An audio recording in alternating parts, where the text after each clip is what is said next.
Yes, people. Yes, Danielle is still pregnant. I mean, by the time this one gets released, maybe not, but... I mean, no, this one gets released tomorrow. Tomorrow? Yeah. Thought we have one for tomorrow. No. It's been 2 weeks already? Yeah. Holy moly. Yeah. Because you were sick. And maybe I go into labor today. Yeah, you're probably not. But yeah, we have not recorded a podcast in 2 weeks almost. I would say in a week and a half. And and she's still pregnant. Still pregnant. Very much. And at this point, I'm already believing that the baby never comes out. Just grows up in there. I mean, I'm not past my due date yet, so. Yeah, that's true. I have a week and a half until my due date. So. That's true. But still, she can just come now. It's fine. Yep. Let's start the episode.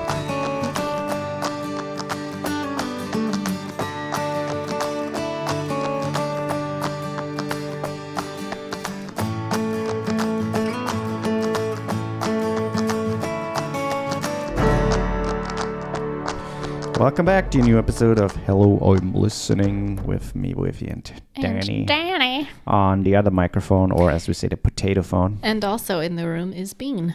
Bean is also here. The first time we try that with the dog, and he's usually very chill in here. So yeah, we'll see how that works out, or if we have to pause at some point and throw him out. Right now he's very occupied, just laying down, looking out the window. Yeah, that's what he does. That's what he loves to do here. So today we are kind of selfishly talking, or I'm selfishly talking about something. I wouldn't say selfishly. I mean, kind of. It's something that interests you, that relates to you and the two of us, and I think it's interesting to talk about, so. And also kind of fitting because today at night, so yesterday, tomorrow when that comes out, tomorrow it comes out the episode, but yesterday, or whatever time you listen to. So basically with this episode, we shot a new short film, which I wanted to do before the baby comes, as like a little, first of all, preserving the moment of the baby bump, and also because I feel like we probably don't have much time to do that after. Yeah. So I might have to. I mean, not right away, at least at some point again. But I might have to rely on real actors after that for a while. I mean, I'm saying professional. I mean, that's what I mean. I know what you mean. Yeah. But yeah, so I thought we could talk a little bit about the things I did in the past, or because I don't know, some of you might know that I do like that stuff for a living. Yeah. And I shot my fair share of short films, which some of them got like massively big on YouTube, like a couple of thousands, views. Mm-hmm. And I thought we could just quickly go through them, and we'll talk about them a little bit. Maybe some of you are like interested in one of them and want to watch, because the thing is, I also released other videos on YouTube, not only short films, but yeah. And if I have a coughing fit, I'm sorry, I'm almost past the cough, but I'm at the end of an illness, and we'll see. Yeah. We'll see. Okay, so the thing is, I kind of started doing that, like in the sense, I started way, way, way sooner than on my YouTube channel are videos, but some of them I have not uploaded, and some of them are not even. I think some of them might be on some hard drive. Mm-hmm. But I don't want to talk about all of them. But I want to talk about the first one I did. That was like one of the projects for our school or our university, which was Dark Matters, which was a weird little thriller movie, and like a first learning of how to do real live action with CG elements. And I don't want to talk about more. But it's a fun little thing. You can find it when you Google it or search on YouTube. It's not great. Yeah. The second one. I wouldn't say that. Yeah, it's the story is, there's no story at all. Yeah, but it's like for a first attempt at something like that. I think it's good. Yeah. the second one was King and Pawn, and that actually has a decent amount of views. It's like a fun little short film, also very dark. And yeah, the thing is, I still like it. I watched it recently. I was like, it's not that bad. It's also part of the university thing. And I worked with a very, like, one of my favorite persons that I've worked with so far, and I've worked with him again afterwards. But he's a very nice actor from Vienna, and he's a very sweet guy. And yeah, we had a lot of fun creating that little thing. And then basically the more my stuff comes into play, which was Reminder, which actually stands at 600 views right now, which is not a lot.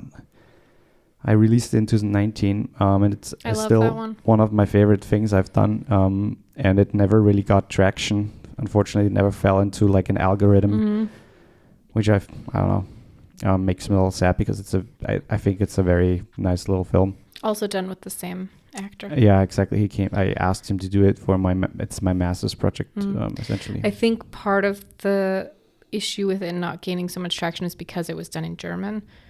And yeah, sure. I think that might have some subtitles on there. To do with it. Yeah, it has subtitles, but that has probably a little bit to do with it. Could be that it never fell into. Which is unfortunate because I think it's really well done. Never fell into a thing. There are some really beautiful shots in there too. Yeah, a friend of mine shot it.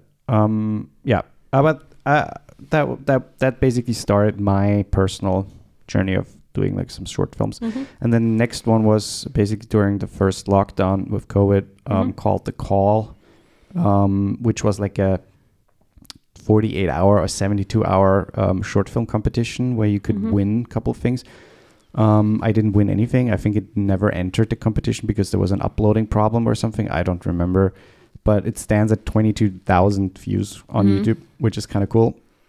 I very much enjoyed doing that one with you. It's super simple. We shot it in like an hour. Yeah. It was raining, so we had to adapt to that, which was, But it not worked. It worked. No, it totally worked well with the theme, I feel like. And I still like sometimes the thing is I had the idea. I remember I had the idea for a while.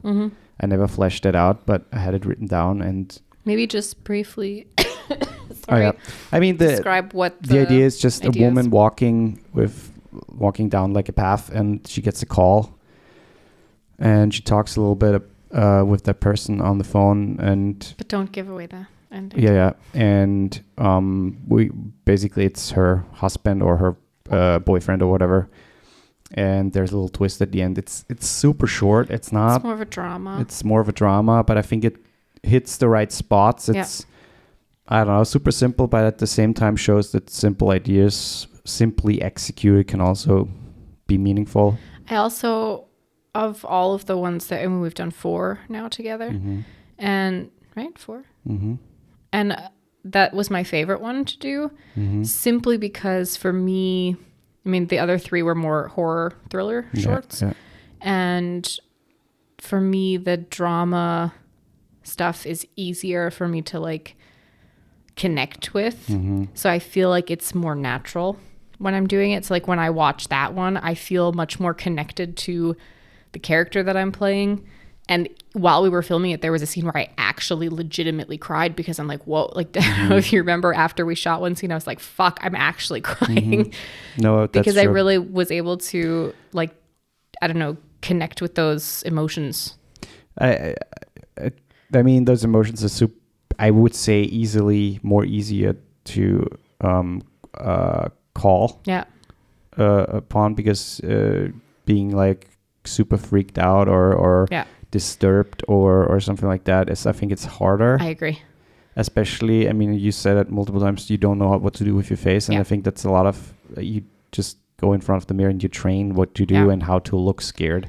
I have a lot of respect for actors who act well in horror movies. Yeah. Because you know how you're reacting to something that you don't actually see, but you know, it's difficult. But the thing is, I mean, the next one was a horror short called Blue Light. That was fun. The idea what was the idea? The initial idea, I think, was because of another horror film from one of my favorite directors from Sweden. I mean, he did a lot of other like Hollywood movies actually now, but he's a really cool dude, and he has a YouTube channel, and he releases sometimes horror shorts with his wife, and he basically inspired me to write that one. Mm-hmm. That's a fun premise. Basically, the premise of the blue light of your screen on your phone actually acts like as a showing device for like a demon or something. Yeah, so like it almost acts as like a seeing into another realm. Yeah, basically. Yeah. So you can't see it until you shine the blue light on that thing. That was fun. It was also trying out some techniques and trying out some things to, some tricks, some VFX, basically some simple VFX shots. But yeah, that was fun. And that one, didn't fall into like an algorithm. It got couple of thousands of views. But the next one, which was super surprising, we did also 2022. So basically we did that one at the end of 2022, blue light. And then when we were visiting your mom in 2022, at the end of 2022, mm-hmm. we shot another one in between. I think that was 2021 into 2022. No. It was 2022 into 2023. No, sorry, no, it was 2021 into 2022. Yeah, that's true. That's true. Yeah. Why did I? Oh, no. Then Blue Light was shot at the end of 2021. Yeah, but it's already inside was an idea based on the movie The Strangers. And the thing is, we were basically in a blizzard and it was massively cold. Mm-hmm. In winter of 2022 in Wisconsin, and so I thought, hey, let's just do a little short. And so we bought some props, and I wrote a little story, and your mom is like the main character mm-hmm. in the thing, and it's basically like a home invasion movie. Yeah, it was a lot of fun. It was shot like we shot it in one evening, or in one day. Yeah, a couple of hours, so it was super easily shot and it was fun, and it has 14,000 views, which is surprising to me because it was next to the call of the cheapest and just quickest. But shoot. It was the one thing I won't ever forget about shooting that one is the last scene. So I'm in it, but you don't know it's me. So I'm playing the murderer, the invader person, or the intruder, and I have like this. What are they called? Like a burlap sack mm-hmm. kind of mask on my head. Yeah. And it's super creepy, and I feel like it was done really well. Yeah, it's I think fun. So too. It works. But at the end, it doesn't give anything away. But at the end, Woifi wanted me to walk out of the house, down the street. Outside at night with this thing over my head, holding I think a hammer. A hammer, yeah. And just walk really slowly and eerily down the sidewalk, like away from the camera, and. I didn't want to do it. I was fighting him so hard on it because we're in Cudahy in Wisconsin, which is like this. I don't know how you describe Cudahy. It's just like a really rural neighborhood. Yeah, it was super rural. With a lot of, I would say, more conservative people living there. Yeah. So I'm walking down the street with this really creepy mask holding a hammer, walking past people's windows, people who probably have guns in their house. So I'm like freaking out.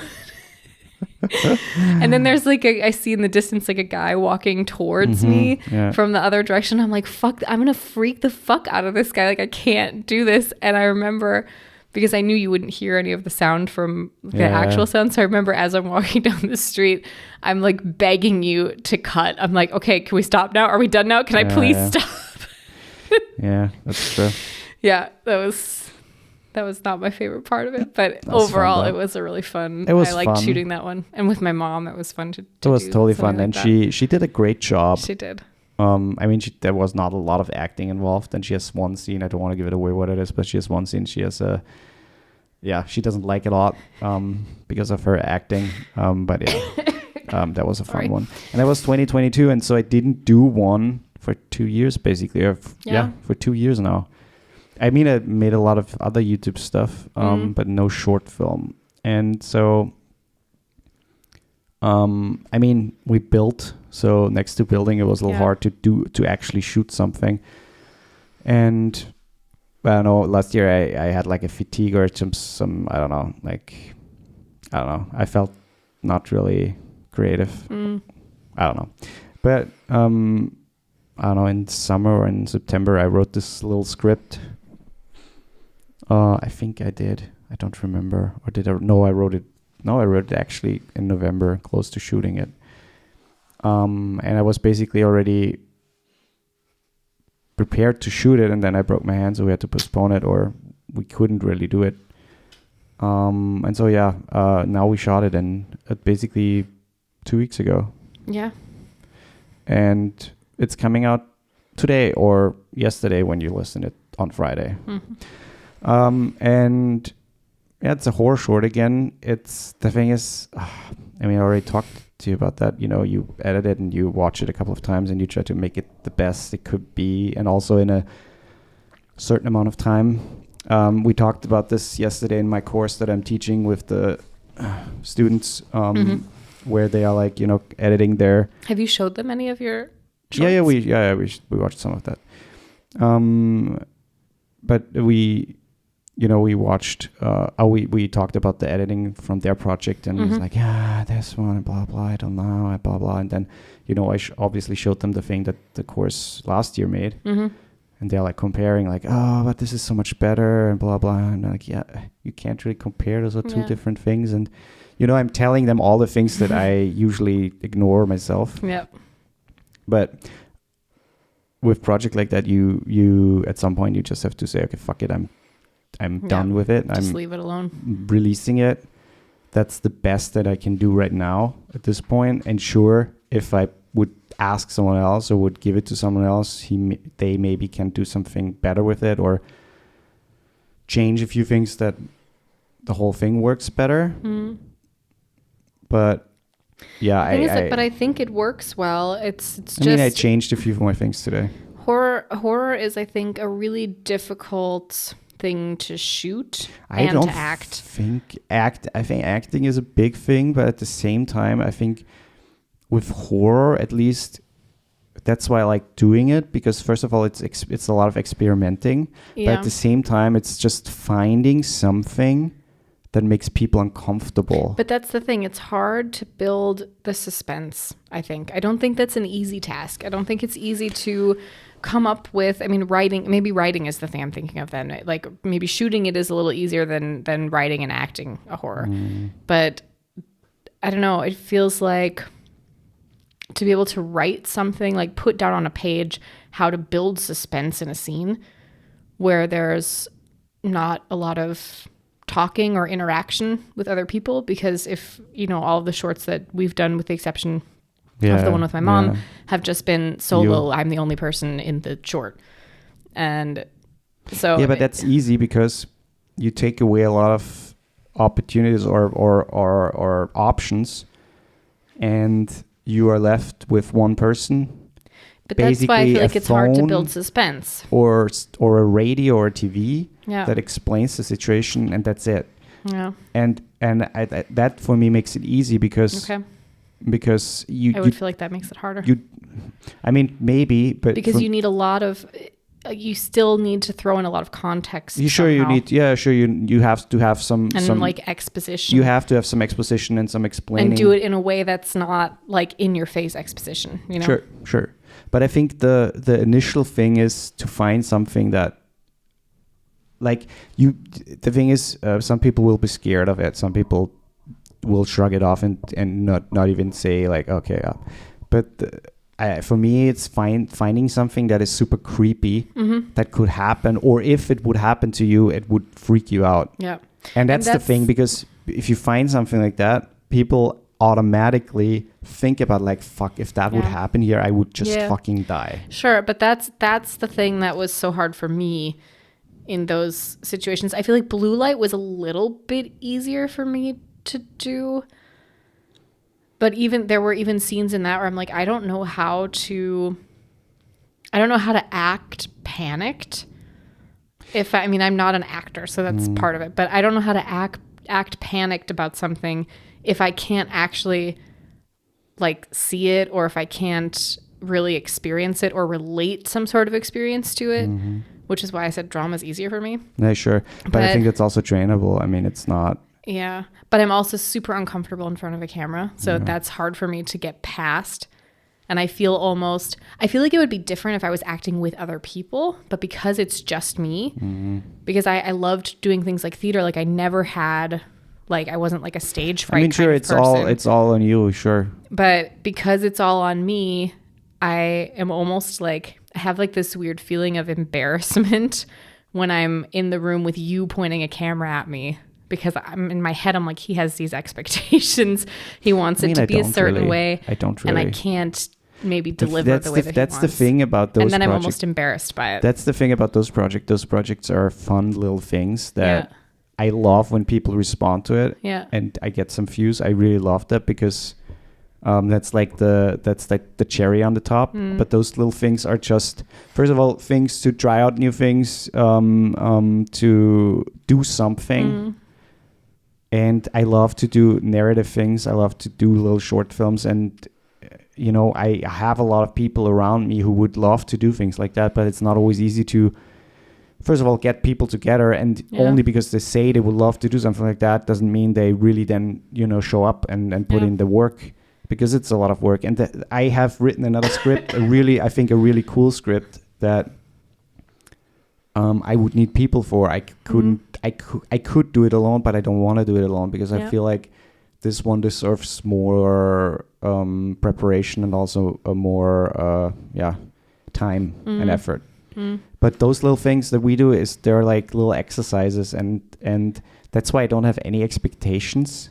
Which but I then also again, I enjoy doing them so much that I want them to be good, and I want my performance to be good. And they're not bad. No, I don't think any of them are bad. I don't know. I have like, I want it to be something that is also good for you. You know, like if you put it out, if you're putting something out there, I don't want my performance to hinder. That's not. Most of the time it's more my editing or I can't find the right pace or I can't find the right music to that scene. And does it need music? Does it? I feel like the thing that I thrive more at in those sense, especially with the horror shorts, is more like on the writing side of it, like the contextual stuff. So like things that would make this scene more believable, or things I think I'm better at that kind of thing.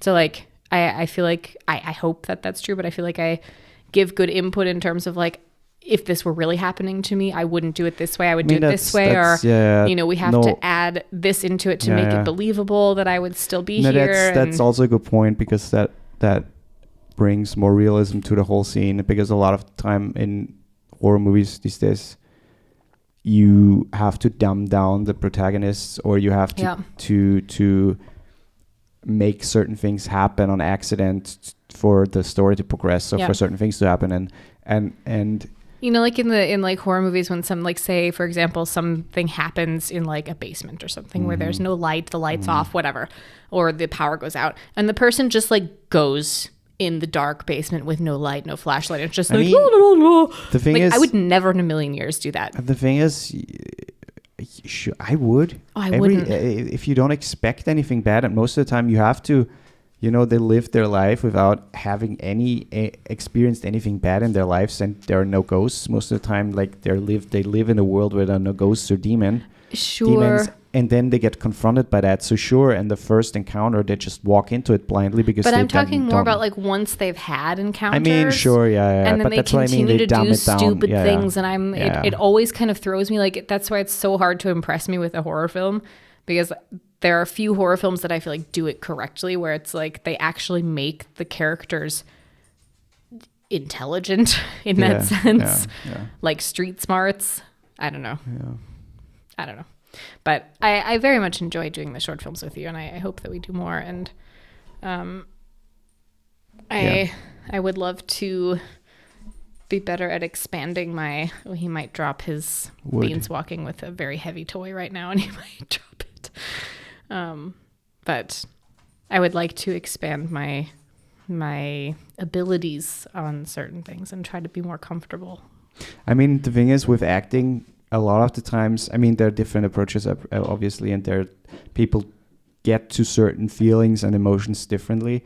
But a lot of the times is you get into a mindset of things that make you feel certain things. Yeah. Whatever you need to go get into that mindset, and you really get into it. And sure, certain things seem or are harder because you might not have enough experience in that field to just think of something that happened to you in the past that would immediately get you into that mindset. Yeah. Versus, nobody really encountered the demon in their lifetime, hopefully. I mean, I wouldn't say that's true. But there are certain things that can still put you in the mindset, or just thinking about certain things that could, if they would happen, this is how you'd feel, and this is most of the time how you get into those mindsets. And I think, we'll see how the film does and how people like it. The thing is, today I wrote on Threads, social media. Yeah, no, but I wrote why am I my own worst, or why is my brain my own worst critic? And your brother responded very sweetly. Actually, I really appreciate that. He responded, said, because you care. And it's my brother kind of true. Threads. Yeah, apparently. Okay. Yeah. When you put something out there that you've put at least some effort and some time in, and we shot it on 2 days, basically. I wrote it, took a day to write it, to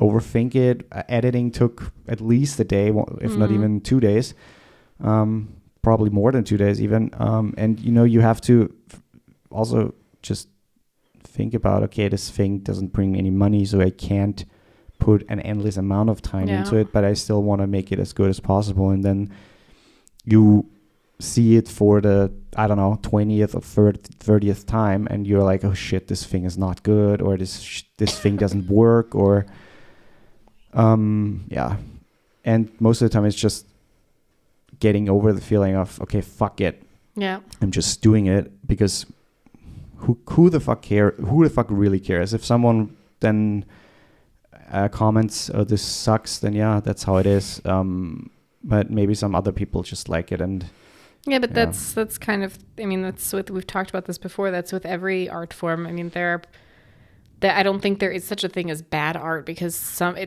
every type of art speaks to somebody somewhere. Sure. So it's so subjective, and I feel like if people don't like what you do, then it's not a reflection on you, because you can't possibly please everybody with the things that you do. Sure. I agree. It's not their style, or they don't like it. Yeah. That's fine. So, I'll put the link into the description if you have time, if you feel like watching a little horror short, and I would totally suggest watching it at night without lights. Then feel free to do it, and comment under the YouTube video, first of all, that the podcast sent you, and how you liked it. I would very much appreciate it. And other than that, if you like what you hear, subscribe, review the podcast on Apple or Spotify, and head over to our Patreon, where Joe is currently still our only Patreon member, and we would appreciate if someone would just join him, because then he's not a solo flying Patreon anymore. It almost sounded like you said a solo flying pigeon. He's not a pigeon. I've seen pictures. Unless the pigeon uses AI to mask. You never know. Okay, that's it. That's it. Bye. Watch out for deer.